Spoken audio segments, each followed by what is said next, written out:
सोमनाथ मंदिर करोड़ों लोगों की आस्था और हम हिंदुओं का प्रार्थना स्थल। देश के कोने कोने पर विराजमान 12 ज्योतिर्लिंग देश के एकता का प्रतीक है, जिसकी गिनती 12 ज्योतिर्लिंगों में सबसे पहले ज्योतिर्लिंग पर होती है। यह सोमनाथ मंदिर इतना भव्य और सुंदर है कि बाहर से जो कोई भी आता है उसकी पहली नज़र सोमनाथ मंदिर पर पड़ती है। इसी वजह से सोमनाथ मंदिर पर करीब 17 बार विदेशी हमलावरों ने हमला करके इसे तोड़कर हमारे स्वाभिमान और हमारे संस्कृति को तोड़ने की कोशिश की, पर वो हमारे आस्था को तोड़ नहीं पाए।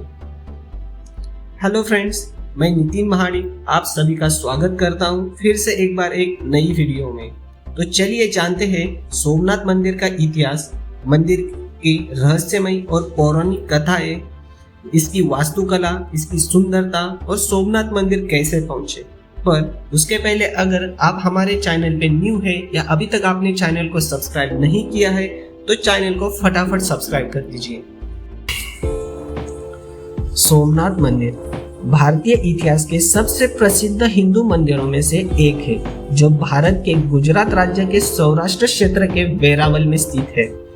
यह एक अत्यंत प्राचीन और ऐतिहासिक मंदिर है जो भगवान शिव को समर्पित है। यह मंदिर भगवान शिव के 12 ज्योतिर्लिंगों में सबसे पहले ज्योतिर्लिंग के रूप में जाना जाता है। यह मंदिर इतिहास में उत्थान और पतन का प्रतीक माना जाता है, क्योंकि प्राचीन समय में इस विशाल और भव्य सोमनाथ मंदिर पर मुस्लिम और पुर्तगालियों ने कई बार आक्रमण करके इसे ध्वस्त किया था, तो दूसरी ओर कई हिंदू शासकों ने इस मंदिर का पुनर्निर्माण भी करवाया था। आपकी जानकारी के लिए बता दें, कहा जाता है कि यह भव्य मंदिर एक ईसा से पहले से ही अस्तित्व में था। इस मंदिर की प्रारंभिक स्थापना का कोई भी ऐतिहासिक और प्रामाणिक साक्ष्य नहीं है। इतिहास में ऐसा कहा गया है कि करीब 7वीं शताब्दी में वल्लभी के मैत्रिक सम्राटों ने सोमनाथ मंदिर का दूसरी बार निर्माण करवाया था। इसके बाद 8वीं शताब्दी में सिंध के अरब शासक अल जुनायद ने इस वैभवशाली मंदिर पर हमला कर दिया था और इसे ध्वस्त कर दिया था। जिसके बाद 9वीं शताब्दी में राजा नागभट्ट ने इस मंदिर का तीसरी बार निर्माण करवाया था। उन्होंने लाल पत्थरों का उपयोग करके इस मंदिर का पुनर्निर्माण करवाया था। 11वीं शताब्दी में मोहम्मद गजनवी ने अपने करीब 5000 साथियों के साथ इस वैभवशाली सोमनाथ मंदिर पर हमला कर दिया था और इस मंदिर से करोड़ों की संपत्ति लूटी थी। मोहम्मद गजनवी ने न सिर्फ मंदिर की करोड़ों की संपत्ति लूटी थी, बल्कि इस मंदिर के शिवलिंग और मूर्तियों को भी पूरी तरह से क्षतिग्रस्त कर दिया था। सिर्फ यही नहीं, उसने इस लूट में हजारों बेकसूर लोगों की हत्या भी करवा दी थी। मोहम्मद गजनवी के द्वारा सोमनाथ मंदिर पर किया गया यह हमला इतिहास में भी वर्णित है। इस मंदिर का चौथी बार पुनर्निर्माण मालवा के राजा भोज और सम्राट भीमदेव ने करवाया था। इसके पश्चात सिद्धराज जयसिंह ने इस मंदिर की प्रतिष्ठा और निर्माण में अपना योगदान दिया।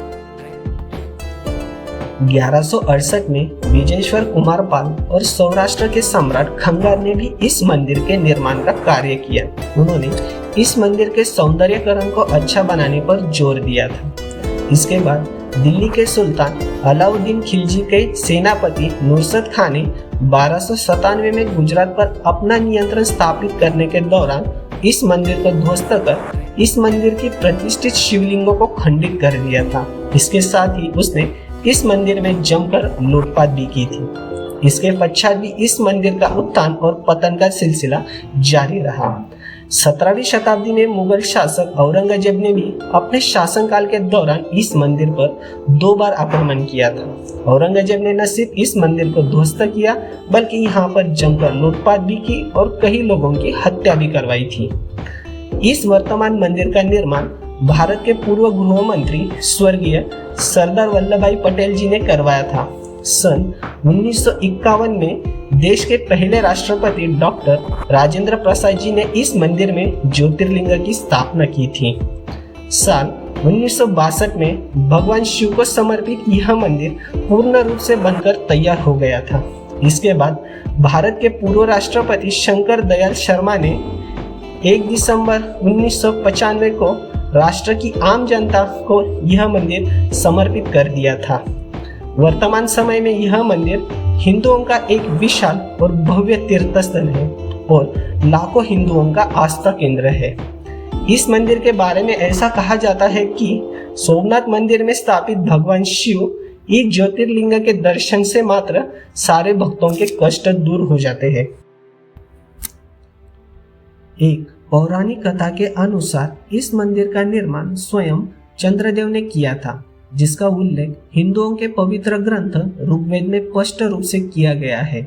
इस ग्रंथ के अनुसार सोम यानी चंद्रदेव ने दक्ष प्रजापति के 27 कन्याओं के साथ विवाह किया था। इन सभी पत्नियों में वे सबसे अधिक प्रेम रोहिणी से करते थे। चंद्रदेव रोहिणी को जितना प्रेम और सम्मान देते थे, उतना सम्मान वे अपनी शेष 26 पत्नियों को नहीं देते थे। अपनी पुत्रियों के साथ हो रहे इस अन्याय को देखकर राजा दक्ष अत्यंत क्रोधित हुए थे और उन्होंने इस क्रोध में आकर चंद्रदेव को यह शाप दे दिया था कि उनका तेज यानी उनकी चमक प्रत्येक दिन घटती जाएगी और जिस दिन उनका तेज समाप्त हो जाएगा उस दिन उनका अंत हो जाएगा।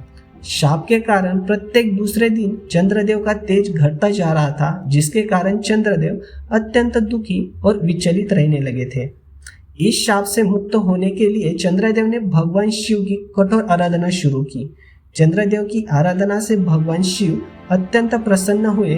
भगवान शिव ने चंद्रदेव को न सिर्फ राजा दक्ष के द्वारा दिए हुए शाप से मुक्ति किया, बल्कि उन्हें अमरत्व का भी वर प्रदान किया। भगवान शिव ने चंद्रदेव को यह वरदान दिया कि कृष्ण पक्ष में चंद्रदेव की चमक कम होगी, जबकि शुक्ल पक्ष में उनकी चमक बढ़ेगी और प्रत्येक पूर्णिमा को उन्हें अपना पूर्ण चंद्रत्व का स्वरूप प्राप्त होगा और प्रत्येक अमावस्या को वह पूर्ण रूप से क्षीण हो जाएगा। इसके पश्चात चंद्रदेव ने भगवान शिव से माता पार्वती के साथ गुजरात के इस स्थान पर निवास करने की विनती की, जिसके बाद भगवान शिव ने चंद्रदेव की आराधना को स्वीकार किया, जिसके बाद भगवान शिव और माता पार्वती के साथ ज्योतिर्लिंग के रूप में यहाँ पर आकर रहने लगे। चंद्रदेव ने गुजरात के पावन प्रभास क्षेत्र में भगवान शिव को समर्पित इस भव्य मंदिर का निर्माण करवाया था।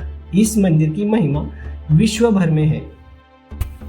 इस मंदिर की रूपरेखा भी इसकी विशेषताओं को कई गुना बढ़ा देती है। अंदर से यह मंदिर 3 भागों में विभाजित है। सबसे पहले नृत्य मंडप आता है, उसके बाद सभा मंडप और अंत में गर्भगृह स्थित है, जिसमें भगवान शिव को समर्पित ज्योतिर्लिंग स्थित है। इस मंदिर का शिखर 150 फुट ऊंचा है तथा इस मंदिर के शिखर पर स्थित कलश का भार 10 टन है और इसकी ध्वजा 27 फुट ऊंची है।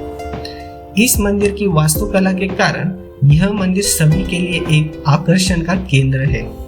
सोमनाथ मंदिर की वास्तुकला अत्यंत ही भव्य है।